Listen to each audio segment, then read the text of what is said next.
Alhamdulillahi nahmaduhu wa nasta'inuhu wa nastaghfiruh wa na'udzu billahi min syururi anfusina wa min sayyiati a'malina may yahdihillahu fala mudhillalah wa may yudlilhu fala hadiyalah.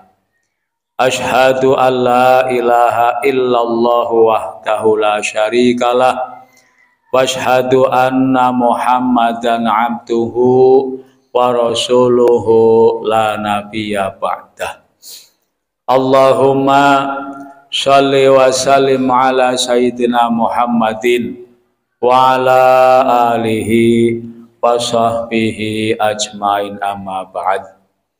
Faya ayyuhal hadirun ittaqullaha haqqa tuqatihi wa la tamutunna illa wa antum muslimun. Faqad qala ta'ala fil Qur'anil Karim wal 'asri innal insana lafi khusr illal ladzina amanu wa 'amilus sholihati wa tawassaw bil haqqi wa tawassaw bis sabr. Shadaqallah wa shadaqa Rasulullah sallallahu alaihi wasallam. Hadirin siang Jumat yang berbahagia, marilah pada kesempatan yang berbahagia ini kita sama-sama berusaha untuk meningkatkan kualitas keimanan kita, ketakwaan kita terhadap Allah Subhanahu wa Ta'ala. Karena iman dan takwa itulah yang akan membawa kita semuanya kepada kebahagiaan, baik saat ini lebih-lebih di akhirat kelak. Hadirin sidang Jumat yang berbahagia, tema khutbah kali ini adalah meraih keberuntungan. Dalam Al-Quran Allah berfirman, wal 'asri, demi masa. Pada lafaz tersebut Allah bersumpah dengan menggunakan masa, dengan menggunakan waktu. Apa sebab? Karena kita manusia diberi waktu, diberi masa untuk hidup ini cukup panjang. Ada yang 30, 50, 60 dan seterusnya. Maka kalau waktu yang panjang ini, masa yang lama ini tidak kita sikapi dengan bijak, maka lafi khusr, kita akan tergolong orang-orang yang merugi. Karena kita juga dikasih hidup oleh Allah Subhanahu wa Ta'ala, dan waktu yang panjang itu kita sesungguhnya membawa janji yang kita buat sendiri di depan Allah pada dulu ketika masih berada di alam arwah. Allah berfirman, wa idh akhadha rabbuka min bani adama min dhuhurihim ayashhadahum alastu birabbikum qalu bala syahidna antaqulu yaumal qiyamati inna kunna an hadza ghafilin. Yang bahasa kitanya dulu ketika Allah menciptakan Nabi Adam, kemudian Allah menciptakan ruh-ruh seluruh calon manusia, termasuk roh anak-anak kita, cucu kita, cicit kita, kita nggak tahu rohnya udah Allah siapkan. Bahkan orang yang meninggal yang terakhir hari kiamat pun rohnya udah disiapkan. Kemudian waktu itu Allah memanggil Nabi Adam, Allah juga memanggil para malaikat. Kemudian punggung Nabi Adam diusap oleh Allah, maka keluarlah seluruh roh-roh calon manusia termasuk roh kita semuanya. Saat itu Allah berfirman, alastu birabbikum, wahai roh-roh calon manusia, bukankah aku ini Tuhanmu? Lalu kita kompak menjawab, qalu bala, betul ya Allah, engkau adalah Tuhan kami. Saat itu kita berjanji depan Allah, kita akan beriman, kita akan bertakwa, kita akan beramal soleh, dan janji-janji yang lainnya.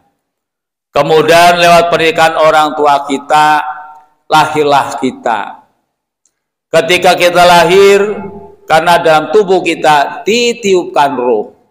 Roh yang mana? Roh yang janji di depan Allah Subhanahu wa Ta'ala. Maka kita hidup sesungguhnya membawa janji yang kita buat sendiri di depan Allah Subhanahu wa Ta'ala. Kemudian untuk bisa membuktikan janji itu, kita dikasih usia yang panjang, waktu yang lama, masa yang sangat lama. Karena itu jika waktu ini tidak kita sikapi lafi khusrin, kita akan tergolong orang-orang yang merugi. Untuk itu kita harus meraih keberuntungan dari hidup ini. Bagaimana caranya? Illalladzina amanu. Yang tidak merugi adalah orang-orang yang beriman. Siapa orang beriman? Yaitu orang yang mengakui bahwa tidak ada Tuhan yang berhak disembah kecuali Allah Subhanahu wa Ta'ala. Tidak ada Tuhan yang bisa memberikan kita semuanya kecuali Allah Subhanahu wa Ta'ala. Tidak ada Tuhan yang merawat kita semuanya kecuali Allah Subhanahu wa Ta'ala.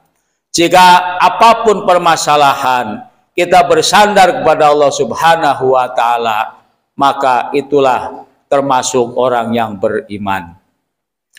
Jika kita bersandar kepada pejabat, pejabat akan pensiun. Jika kita bersandar pada orang kaya, bisa jadi orang kaya akan jadi miskin. Jika kita bersandar kepada orang yang pintar, orang pintar pun suatu saat akan jadi pikun. Maka bersandarlah kepada Allah yang maha segala-galanya. Itu namanya orang yang beriman. Iman ini bisa tumbuh dan berkembang lewat proses pendidikan.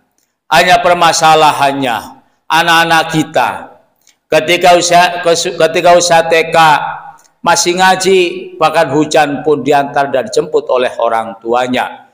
Ketika masuk SD masih juga ngaji, tetapi ketika masuk SMP anak kita sudah berhenti dari ngaji dengan alasan banyak tugas lah, tugas kelompok lah, dan sebagainya. Maka anak-anak kita bisa kita perkirakan sejauh mana iman yang mereka punya. Hanya sebatas itu. Karena kalau modalnya hanya TK dan SD, anak-anak kita barangkali betul hafal sifat Allah yang 20, tapi cuma hafal saja, belum paham makna dan arti dari sifat 20 itu. Sifat 50 itu. Urusan fikih hanya bisa sebatas pemahaman sholat, puasa, zakat, haji, itu pun nggak lengkap. Dan ditambah hanya dengan surat-surat pendek dan doa-doa harian. Hanya sebatas itu iman anak kita. Maka sangat mengkhawatirkan jika anak ini SMP sampai SMA atau sederajat tidak segera dikembalikan lagi ke tempat pengajian, dikhawatirkan anak putra-putri kita rapuh. Jika sudah rapuh, maka siapa saja yang nyamperin? Ketika yang nyamperin suka ngerokok, anak kita akan ngerokok. Jika anak kita disamber oleh mereka-mereka yang suka tawuran, anak kita akan tawuran, sangat rentan. Maka lewat mimbar yang mulia ini, didiklah putra-putri kita. Jangan hanya sampai SD SMP tentang agama, lanjutkan minimal sampai SMK. Insya Allah agamanya kuat. Ketika iman sudah cukup, wa amilus sholihat, maka harus dibuktikan dengan tindakan nyata, yaitu perbuatan-perbuatan bagus.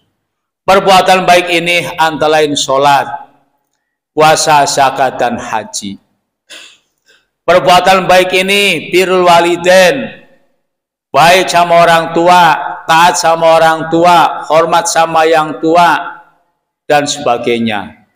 Bahkan wa amilus sholihat, melakukan hal yang kecil pun itu akan diperhitungkan. Hanya masalahnya ketika kita wamilu solihat, melakukan amal-amalan baik, amal manakah yang bikin Allah itu ridho, yang bisa memasukkan kita ke surga? Coba pada kisah Al-Imam Al-Ghazali, seorang ahli atau ilmuwan yang luar biasa, baik di bidang agama maupun bidang umum. Beliau hafal Quran, hafal hadis, paham fikih, beliau juga ahli filsafat, ahli antropologi dan sebagainya. Kitab hasil karangannya sampai ratusan, bahkan masih ada kitab yang sampai hari ini masih dipelajari oleh para santri, yakni kitab Ihya Ulumuddin. Luar biasa hebatnya.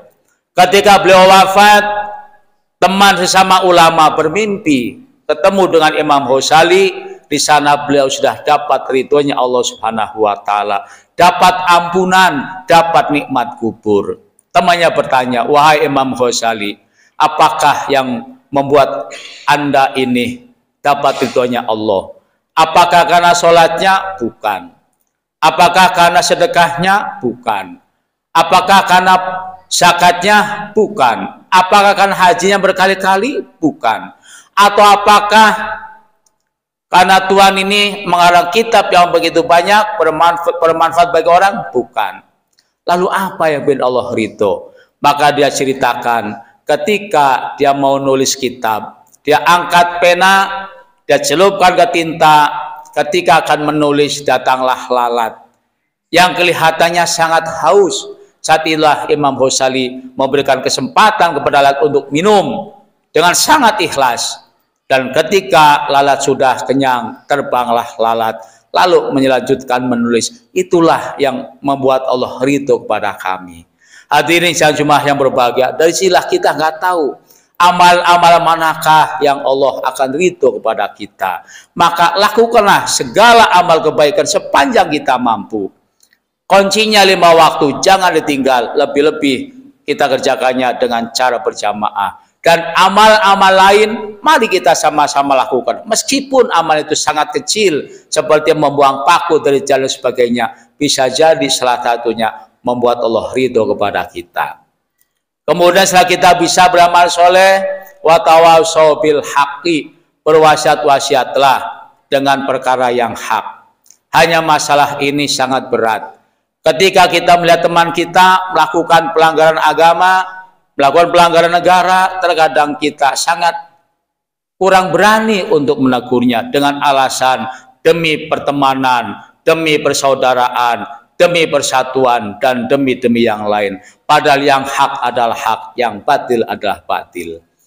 Dan ketika kita sudah bisa berwasiat-wasiatan dengan baik, watawasau bis sabr, berwasiat-wasiatlah, menasihatilah dengan kesabaran. Sabar ini ada 3. Ada sabar ketika kita beribadah, ada sabar ketika kita meninggalkan maksiat, dan sabar ketika kita dikasih ujian oleh Allah Subhanahu wa taala.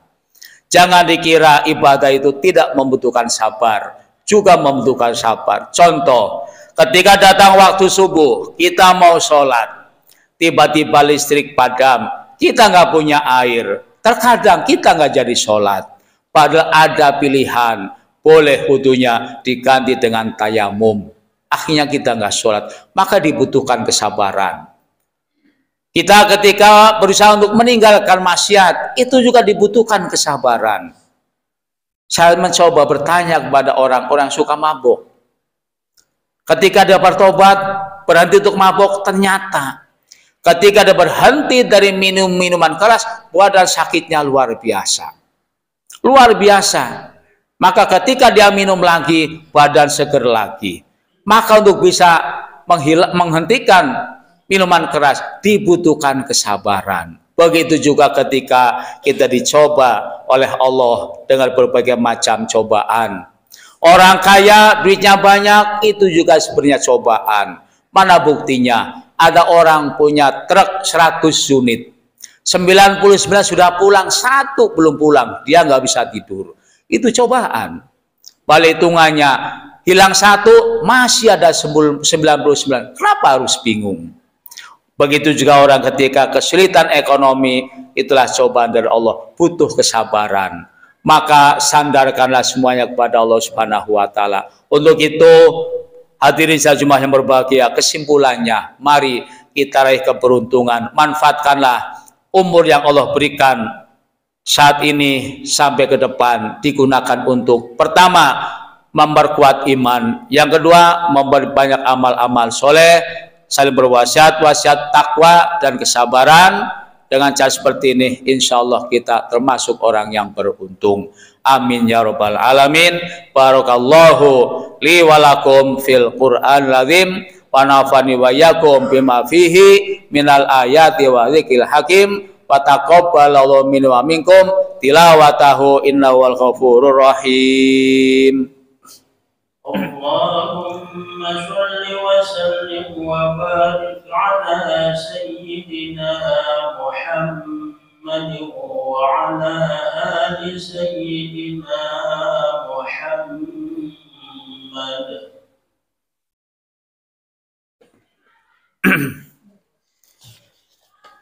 Alhamdulillah, alhamdulillahi ala ihsanihi wa syukru lahu ala taufiqi wa amtinani wa ashhadu an la ilaha illallah wahdahu la syarikalah wa ashhadu anna sayyidana Muhammadan abduhu wa rasuluhu ta'ala ridwanih.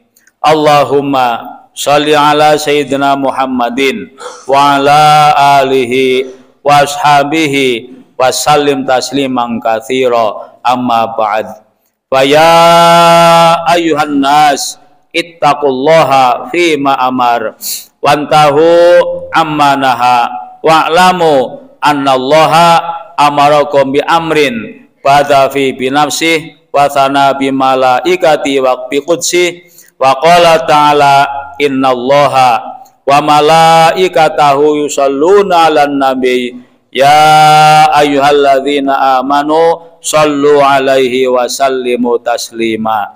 Allahumma sholli ala sayyidina Muhammadin sallallahu alaihi wa ala ali sayyidina Muhammadin wa ala anbiyaika wa rusulika wa malaikatil muqarrabin wa radallahumma anil khulafa'ir rasyidin Abi Bakrin wa Umar Utsman wa Ali wa baqiyati sahabati wat tabi'ina wa tabi'ina lahum bi ihsanin ila yaumiddin wa dhana mahum bi rahmatika ya arhamar rahimin. Allahumma fir lil mu'minina wal mu'minat wal muslimina wal muslimat al ahya'i minhum wal amwat.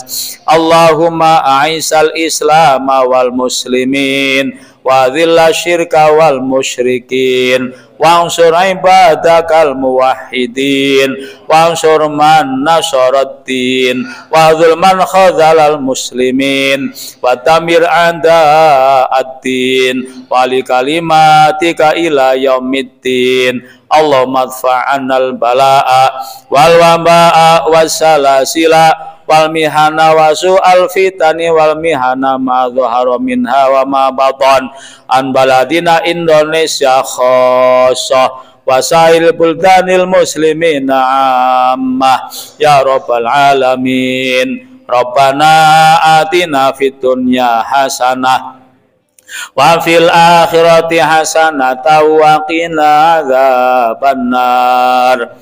Ibadallah, innallaha ya'muru bil adli wal ihsani wa ita'i dzil qurba wa yanha 'anil fahsya'i wal munkari wal baghi ya'idzukum la'allakum tadhakkarun wa dzkurullahal 'azima yadhkurukum washkuruhu 'ala ni'amihi yazidkum wa la dzikrullahi akbar.